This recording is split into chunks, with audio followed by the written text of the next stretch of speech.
Classificação indicativa. Livre para todos os públicos.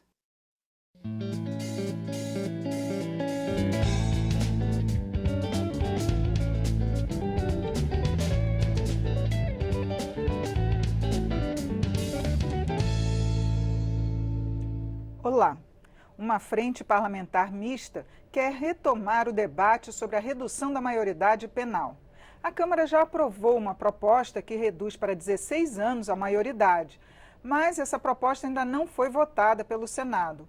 O objetivo do colegiado é discutir o tema e as propostas já em trâmite no Congresso Nacional, para então buscar formas de levar a voto a possibilidade de responsabilizar penalmente o menor de 16 anos. O entrevistado desta edição do Palavra Aberta é o vice-líder do governo na Câmara, deputado Carlos Jordi, do PSL do Rio de Janeiro. Ele vai coordenar os trabalhos da frente.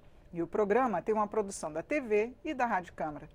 Bem-vindo, deputado Carlos Jordi. Obrigado, Regina. Bom, eu queria que o senhor falasse para a gente como é que vai ser esse trabalho da frente, já que já saiu o trâmite daqui da Câmara, está só no Senado, não é isso? Pois é, na verdade, quando nós iniciamos nosso mandato aqui, eu percebi que estavam sendo criadas muitas frentes que não quero desmerecer, mas muitas das vezes com objetos que são irrelevantes, que não têm grande importância e até de uma importância bem diminuta.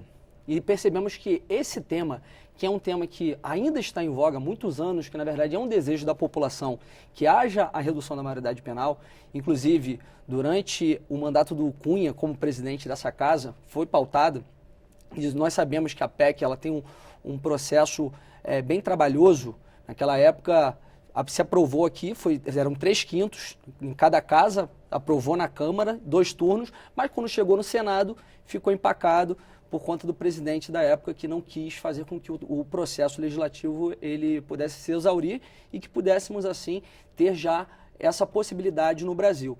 Então, como é um tema que a população pede, inclusive diversas pesquisas demonstram isso, que a população quer que o menor seja responsabilizado por determinados crimes, e a PEC 171, que é a que nós estamos falando aqui, ela trata de crimes hediondos, homicídios e também de lesão corporal seguida de morte. Só nesses casos é que esses jovens teriam a responsabilidade penal de 16 anos. Exatamente. Há outras propostas que estão já em trâmite aqui no Congresso, inclusive o senador Flávio Bolsonaro apresentou uma recentemente, mas creio eu, da minha parte, como parlamentar, que é muito mais proveitoso já pegar esse outro projeto que já passou pelo trâmite aqui na casa, na Câmara dos Deputados, e dar continuidade no Senado.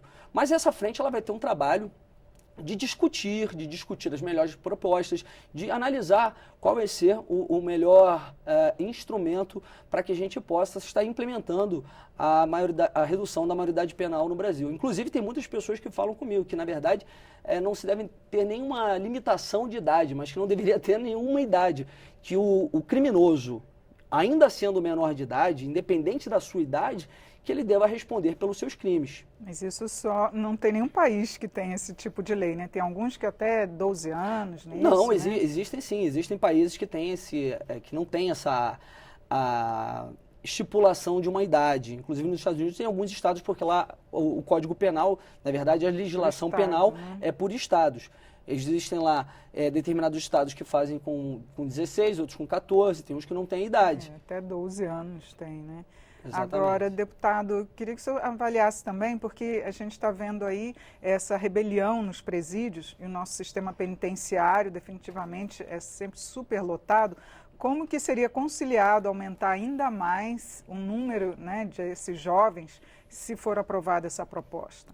Na verdade, há uma grande falácia que é contada e disseminada por determinados segmentos, sobretudo de esquerda, de que nós temos uma população carcerária muito grande. Não temos. Na verdade, se você for analisar em termos absolutos, óbvio que nós vamos ter uma população carcerária muito grande, que, se eu não me engano, é a 6ª maior no mundo. Mas nós também temos uma população enorme, são 200 milhões de habitantes. O problema é a superlotação, né? Que os presídios que nós temos não dão conta do número dos presidiários. Mas só para dar continuidade no meu raciocínio.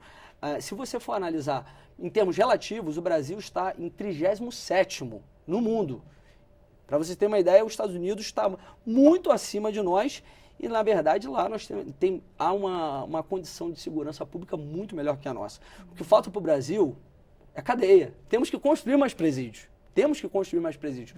Aí vem os filósofos, discípulos de Rousseau, dizendo que, na verdade, o que nós temos que ter é mais escolas, não é mais cadeias, a favor do desencarceramento. Na verdade, nós temos que ter tanto a questão social, da educação, para que as pessoas elas tenham oportunidades e não ingressem no mundo do crime, mas temos também que ter cadeias, porque a cadeia serve para isso, para segregar o marginal da sociedade. E é isso que o Brasil precisa, de construir mais presídios. Só que a proposta, vou falar da PEC 171 de 1993, que foi votada aqui em 2015. Na verdade, o que ela determina é que esses menores eles não ficam no mesmo convívio dos marginais adultos, dos criminosos acima de 18 anos. Eles vão ficar em separado.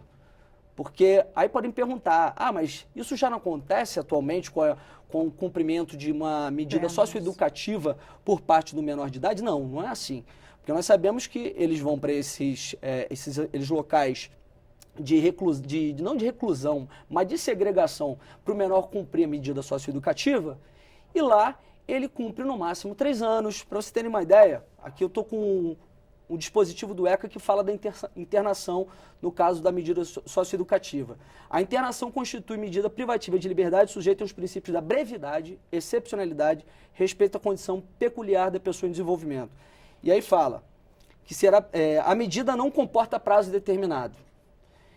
Parágrafo 3º, em nenhuma hipótese o período máximo de internação excederá a 3 anos. Parágrafo 4º, atingido o limite estabelecido no parágrafo anterior, o adolescente deverá ser liberado, colocado em regime de semi-liberdade ou de liberdade assistida e, concluindo o parágrafo 5º, a liberdade será compulsória aos 21 anos de idade. Então, o indivíduo, se ele tem 17 anos e 364 dias, ele ainda não fez os 18 anos, e ele comete um crime, nesse caso ele vai ser internado, um crime, digamos assim, violento, porque para ficar esse tempo todo de 3 anos, ele tem que ter cometido um crime muito violento. Nosso país parece que é uma mãezona para a bandidagem, que é muito permissivo. Então ele cometeu um crime, cometeu um estupro ou qualquer coisa nesse sentido. O que vai acontecer? Ele no máximo fica 3 anos e ele já com a idade de uma maior de idade, já com 18, 19, ele fica ainda cumprindo medida socioeducativa como se fosse um bebezão. E é isso que não pode acontecer mais no nosso país. Agora, só uma última pergunta, eu queria saber como é que está a adesão a essa frente, já que nós temos aqui o pacote anticrime, que no caso talvez fosse até incluído numa discussão também, e que está caminhando mais lentamente do que a reforma da Previdência, por exemplo. Né? Na verdade, o pacote anticrime ele trata de reformas penais e processuais penais no campo legal. A questão da maioridade penal já exige uma questão de uma PEC, de uma reforma na Constituição. Então, não daria para estar ali inserido, porque seria muito mais complicado de uma aprovação. Mas a adesão está sendo muito grande, muito grande. Para você ter uma ideia, é uma frente parlamentar mista.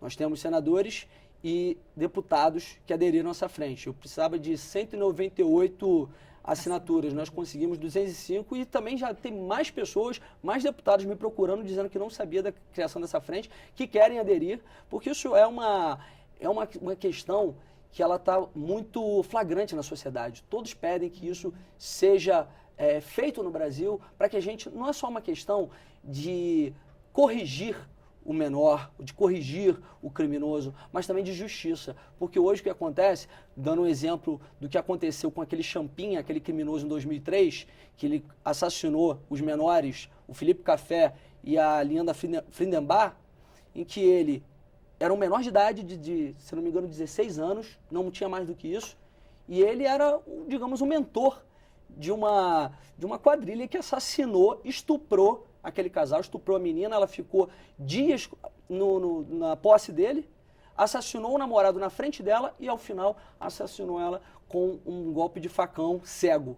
Então, isso é algo assim que choca muito e que nos deixa realmente revoltados, que uma pessoa dessa não tem como dizer que tem ressocialização e que ele não merece uma punição. É mais do que uma questão de ressocialização, é uma questão realmente de fazer justiça. Tá certo, deputado. Muito obrigada por sua participação aqui no programa. Obrigado mais uma vez. Eu conversei sobre a Frente Parlamentar Mista pela redução da maioridade penal com o coordenador, deputado Carlos Jordi, do PSL do Rio de Janeiro. Assista esta e outras edições no site câmara.leg.br/palavra aberta. Eu sou Regina Assunção, agradeço a sua audiência. Até a próxima.